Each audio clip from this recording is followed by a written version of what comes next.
Matthew Henry, chapter 1 for Leviticus. And the Lord called unto Moses and spake unto him out of the tabernacle of the congregation, saying, Speak unto the children of Israel, and say unto them, If any man of you bring an offering unto the Lord, ye shall bring your offering to the cattle, even of the herd and of the flock.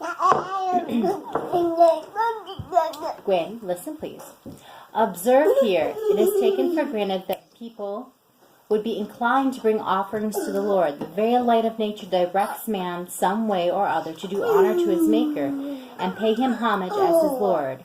Revealed religion supposes natural religion to be an ancient and early institution.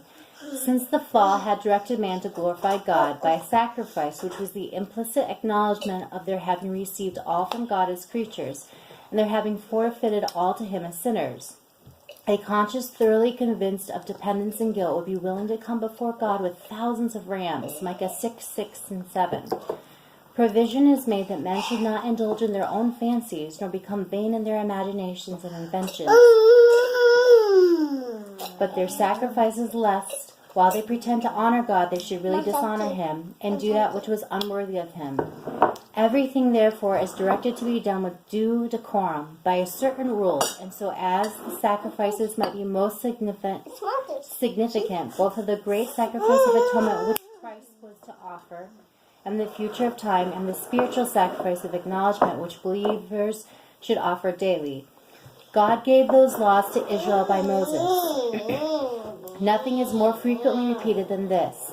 The Lord spoke unto Moses, saying, Speak unto the children of Israel. God could have spoken to the children of Israel himself, and he did the 10 Commandments, but he chose to deliver it to them by Moses, because they had desired he would no more speak to them himself, and he had designed that Moses should, above all the prophets, be a type of Christ, by whom God would in these last days speak to us. Hebrews 1:2.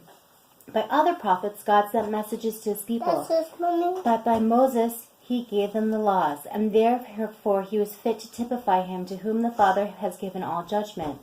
And besides the treasures of divine revelation was also to be put into earthen vessels, that our faith might be tried, and that the excellency of the power might be of God.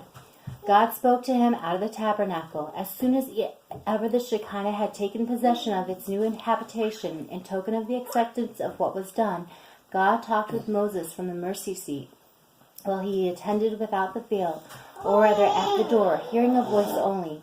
And it is probable that he wrote what he heard. Guinevere. Shh.